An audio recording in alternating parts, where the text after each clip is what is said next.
Allez, bonjour à tous, j'espère que vous allez bien. On se retrouve aujourd'hui pour parler de Warcraft et plus précisément je vais vous montrer un petit peu les nations qui à date ont été montrées pour Warcraft ou celles dans lesquelles il va y avoir des choses qui vont sortir, des éléments qui vont arriver.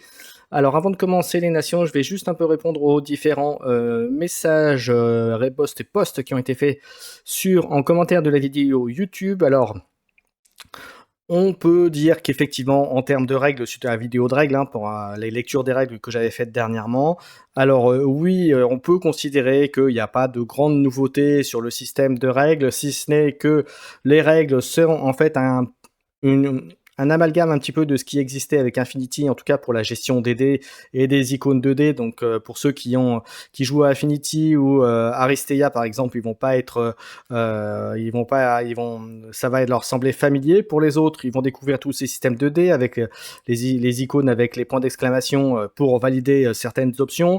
Ce qui est par contre intéressant en termes de règles, ce que vous avez pu voir, c'est d'une part le système de magie, où le système de magie, si on a trop bien réussi, on peut se prendre des dégâts en retour. Et puis pareil, une chose qui existait déjà dans Warcry pour ceux qui connaissent, eh bien vous avez le fait que chaque unité, lorsque vous l'activez, vous faites 2 actions. Autre chose qui est intéressante, c'est que vous n'activez pas a priori toutes les figurines de votre bande entre guillemets. Vous devez choisir celle que vous allez faire agir, et celles que vous n'aurez pas entre guillemets choisir à activer, vous allez simplement les déplacer. Voilà, de ce que j'ai compris au niveau des règles, donc à voir après lorsque je ferai une première partie dessus. Mais en tout cas, c'est ce que j'ai compris en la lecture des règles. Après, c'est effectivement assez simple. On bouge, on alterne, etc. On fait des actions de tours en fonction des scénarios. Voilà, ce qui est bien par contre dans Warco aussi, c'est que les terrains, vous les avez déjà dans le starter de base. Vous avez de quoi alimenter les premiers scénarios. Et ils ont clairement dit qu'il y en aurait d'autres. Et bien sûr, plein d'autres unités. Voilà. Donc, la transition, eh bien, c'est tout simplement, je vais vous présenter là pour l'instant les 4 factions qui à date vont peupler Warcraft. Et quand les gens disent qu'il n'y a pas de nouveauté, eh bien vous allez voir que la constitution, comme je disais un des commentaires d'ailleurs sur la précédente de la vidéo précédente sur la lecture des règles, vous allez voir que la composition des nations dans Warcraft sont plutôt intéressantes et changent un petit peu de ce qu'on connaissait déjà. Alors, la première faction que je vais vous présenter, on va commencer par les 2 factions qui sont présentes dans le starter, à savoir la première, c'est les Northern Tribes, les tribus du Nord, qui sont composées donc de beaucoup de clans disparates. Alors des clans au niveau des races, ce sont des orques et des varanques, et notamment les varanques sont, et d'ailleurs comme les orques, ont de très grands sorciers, des grands chamans, des skin changers, un petit peu des changeurs de peau, donc ils sont capables de se transformer en ours, d'où la figurine promotionnelle que vous avez lorsque vous prenez un starter et le livre de règles. Logiquement, vous devez avoir la figurine, en tout cas dans les premiers temps, vous aurez la figurine d'un homme ours qui en fait est un orc chaman qui peut se transformer et qui devient aussi un leader de cette faction. Donc voilà un clan assez agressif, voilà, mais qui assez tribal, barbare, voilà en termes un petit peu de contenu de faction. Ensuite, la deuxième faction que je peux vous présenter, qui est dans le truc, c'est l'hégémonie de Amber Sig.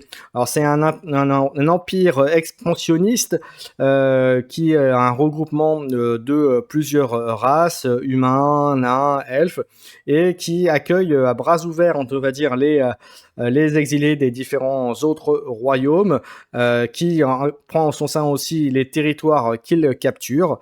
Donc dans l'histoire, si vous allez sur le site de Warcraft officiel de Corvus Belli, donc le créateur du jeu, vous avez une petite historique, une petite frise qui vous indique un petit peu ce qui s'est passé, et vous voyez et vous verrez que l'hégémonie d'Amber Sig a quand même fait pas mal d'acquisitions au cours des dernières années, et c'est pas mal étendu.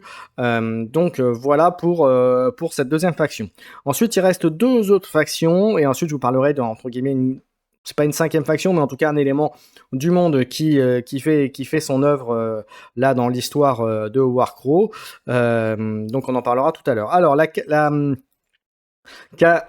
troisième faction, ce sont les Sion of Valdaboat. Excusez-moi si je me trompe dans l'explication. Alors, c'est entre guillemets, ce sont des elfes qui ont été des elfes qui vivent sous terre, de ce que j'ai pris principalement, bon, qui sont aussi un petit peu à la surface, mais principalement sous terre, et qui ont perdu leur combat contre l'énergie démoniaque, contre des démons, et qui se sont fait envahir et qui du coup essayent entre guillemets de reprendre possession de leur vie, reprendre possession de leur honneur, mais malgré tout, les présences démoniaques sont quand même bien présentes. Et d'ailleurs, vous pouvez voir sur les images, ils ont des unités un peu bizarres, voilà, qui sortent un peu comme je disais, je faisais référence pour ceux qui connaissent Games Workshop et les Tsench, c'est un peu cette idée-là. On a un peu de tout et n'importe quoi en termes d'images et d'unités. Mais voilà, donc ce sont voilà, et donc paradoxalement, ce sont des elfes, voilà, donc avec de la magie, des démons, pas mal de choses derrière. Et ensuite, la dernière faction, alors en tout cas, ce sont les factions qui ont été montrées à date. Hein. Il y en a peut-être d'autres dans le monde, mais voilà. Donc la dernière faction, c'est Monthaven. Alors je me sers de Warcraft Adventure, qui est le premier jeu de la licence entre guillemets Warcraft qui est sorti, qui est un jeu coop d'exploration de donjons avec, on va dire, salle monstre trésor. Voilà, donc Monthaven, qui est donc l'Empire des Nains. Donc eux, ce sont les maîtres du savoir, des connaissances. C'est eux qui ont de grandes bibliothèques.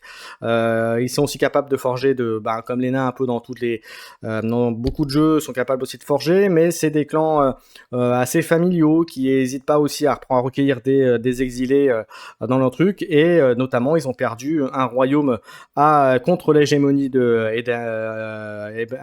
machin, ce que j'ai dit tout à l'heure, voilà, excusez-moi pour les noms, sont durs à retenir.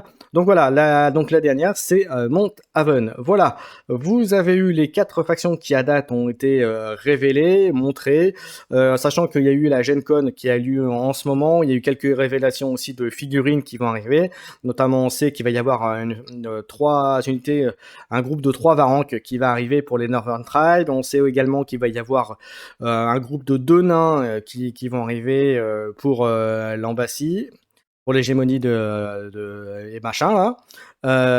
Voilà, mais après les autres vont certainement arriver. En tout cas, Corvus Belli via le site Warcraft a annoncé qu'il y aurait des sorties, ils espèrent mensuelles en tout cas pour Warcraft. Donc ça va suivre. Donc j'espère que cette vidéo, cette petit live vous a plu. N'hésitez pas bien sûr à poser vos questions. Donc cette vidéo live que je fais, vous l'aurez en replay sur YouTube dans quelques jours. Donc n'hésitez pas à commenter, à liker, à vous abonner à la chaîne, à suivre la chaîne aussi sur Twitch si vous voulez. Il y aura plein de choses qui vont arriver sur Warcraft sur la chaîne. Et puis voilà, je vous souhaite à tous une bonne soirée, amusez-vous bien et on se retrouve très bientôt pour d'autres contenus dans Warcraft. Ciao ciao.